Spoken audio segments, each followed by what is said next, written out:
Welcome everyone, welcome back to the channel. We just wrapped up an extraordinary weekend in Mont-Tremblant, Quebec. We raced the Ultrafecta. That includes the 50K Ultra, the 10K Super, and the 5K Sprint on the Sunday. Wild experience, better results than I could have ever imagined. Came in third on the Ultra in the Elite Men, and then beating all odds on the Sunday morning. I raced the age group because it was the National Age Group Series. I told myself I would give literally everything I had left in the tank. I was fortunate enough to be able to come into second place in the National Age Group Series, which puts me in good standings for the race in Blue Mountain in October. First thing I'd like to review, the weather. The weather that morning, on Saturday morning, was perfect. It was a little chilly. It was about 3 degrees when we left. However, mid-afternoon, it went up to 20 degrees. It was hot, but not too hot to race. No rain. The obstacles were dry. We were not slipping off obstacles. The weather was, to be quite honest, perfect for the weekend's events. Next, the train. Mont-Tremblant, what can we say? It's a mountain. The train is treacherous. There's no holdbacks on the actual race venue. Just to explain to you, the train is basically straight up and then straight down. And for the Ultra, we did that 6 times in one race. If you did the Beast, I think you did it 3 times. And when you were going up for about 3 kilometers at a time. And it was very hard to run all the way up because you had a mixture of different terrain. You had at some point wide open roads, which you could slowly jog your way up the hill. However, at some point, the first way up, you were in single track, heavy, densely wooded area. If you were amongst the first waves of racers going through, the weeds were like probably 3.5 feet tall. So we had to bushwhack through the weeds.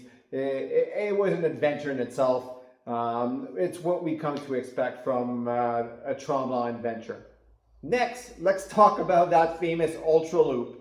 For my weekend, the Ultra Loop was the hardest portion of the race. It was soul crusher, literally. It started with a very technical downhill. Once again, weeds were high. We knew from the previous year because they just reversed the course that there was dead trees underneath all the weeds everywhere. So you had to be very careful. So at that point, I was fighting it out for 3rd place, and I actually pulled back my speed because I'm like, I'm gonna get hurt here. So I pulled my speed back slightly, still battling it out in 3rd place as the other racer as well pulled it back slightly. And then at some point, the first big mud hole that we found in the Ultra Loop, my right shoe just came off. It stayed in the mud. And as I turned around to go pick up my shoe, I lost the other shoe. So I was flat out. Both shoes are off. My quick laces apparently didn't make my shoes tight enough. So I had to spend a good minute trying to clean my socks really quick, just with my hands and what I had on site. I used some leaves to try to wipe some mud off, and then put my shoes back on and get back in the fight. The big disadvantage is not necessarily the time lost putting those shoes back on. It was for about, there was probably 44 kilometers left to go. I had tons of little rocks in my shoes. So for the remainder of the race, I was fighting with the little rocks.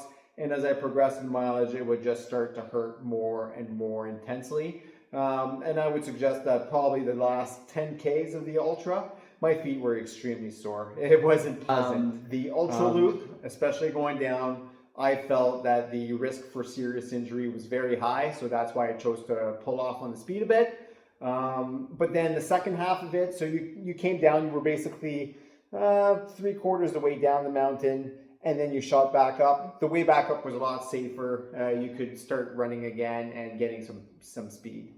Thankfully this year, there was no mix-up. We hit the Ultra Loop on lap number 1 and not lap number 2. Because if we would have hit that on lap number 2 in the beaming sun when it got to 20 degrees, that would have made it so much harder. The obstacles this year, the obstacle layout was on point. I found that Spartan did, and the course designer did a great job of putting obstacles that were back to back that kind of challenged you on the same type of muscles. So for example, at some point we had the Atlas stone, which is very heavy. It's a 100-pound carry that you either put on your shoulder or you carry to the front of you. So you would do your Atlas stone, you would drop that down, and then immediately afterwards, when your grip strength is pretty much non-existent and you're a little tired, and your shoulders as well, they made you do monkey bars right away. So monkey bars in themselves, not a very hard obstacle, but when you put the two back to back, you had to have mental toughness and use some of your grit to be able to accomplish that obstacle. So those back-to-backs, there was a few of those technical back-to-back obstacles out there. For example, another one that was killer on the quads.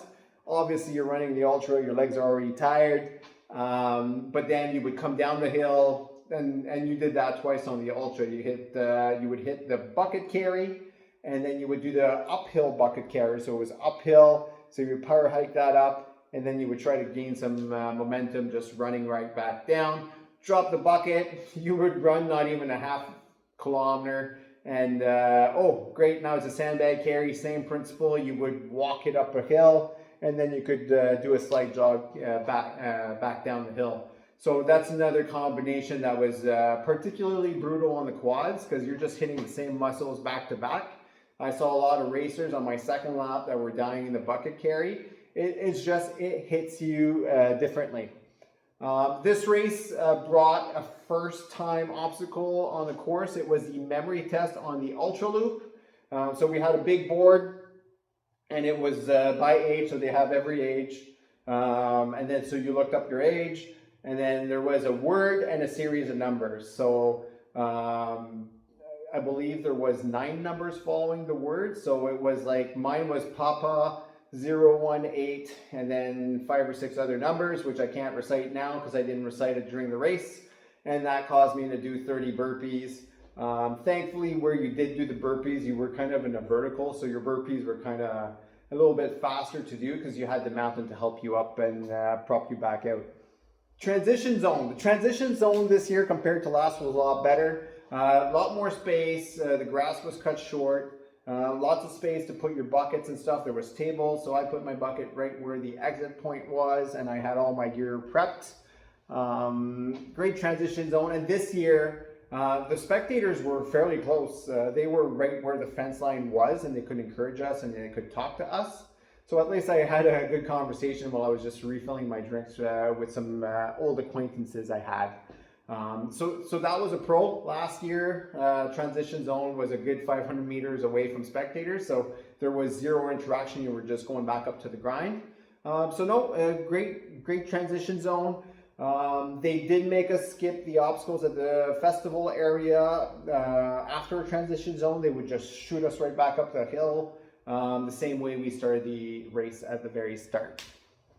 The volunteers, it's amazing to always see the same core group of volunteers on these races. I recognize at least 75% of the volunteers. I've seen them in past years in Mont-Tremblant. They're a fantastic group of people. They are so enthusiastic. They encourage you. They genuinely care about the racers' well-being. So props up to all our volunteers. We appreciate you. These races couldn't happen without you. The festival area, especially at the end of the ultra, you're 46.5 kilometers deep out of a 48-kilometer race, and you're just dying, but just hearing the music from the festival area. And since it was nice, it was packed with spectators. So as you ran in, even with your purple ultra bib, the crowd was cheering for you. I was fortunate. I was in a neck-and-neck race, essentially. A kilometer just before the spectator zone. I was in 4th place, and I saw in the distance one of the lap leader bibs, the white bibs that they give them if they're top 3, and he was walking. So at that point, my area of strength is running downhill, and I just gunned it. I was running at like 315, 320 per kilometer down the hill. I knew I was coming to the spectator zone, and just then hearing the music, it kind of encouraged you to just keep on pushing. It's at that point in time that you either give it your all, 1000%, or that you're not going to podium for my case. So I wanted that podium very, very badly, just because it's a Spartan Ultra. So I gave it 1000%, was able to pass third place, and then just crush it in the festival area. Organization-wise, in Brimacombe, we're not going to lie, Spartan had a few hiccups. In Mont-Tremblant, I genuinely believe they fixed every single issue that they had in Brimacombe. They had headbands on site. Every racer, from adults to kids, everyone had headbands. The podium awards were available and they were ready to be distributed. On top of that, if you went to the results tent, and Spartan did do a good job at advertising it, telling people, they told us on the Spartan Canada podcast. Nick Bertrand also made a little video on Instagram that also reminded racers to go pick up their awards. So if you did win an award in Brimacombe, you just had to go to results tent in Mont-Tremblant, pick up your awards. It was fairly simple. You gave your name and they had them on file, and you received your awards. Festival area sponsors, fantastic. They were everywhere. I think it was one of the best festival areas that I've seen personally in the last couple of years. And you got to think about it. Mont-Tremblant is still a very secluded area. Like, you need to drive there to attend. So it was very nice to see the sponsors that were present. The music was great. Every part of the experience was good. I have no negative criticism for the Mont-Tremblant race itself. The only first world little critique problem that I would bring forward is we finished our ultra around 1 p.m. and then we had to wait till 4:30 for podiums.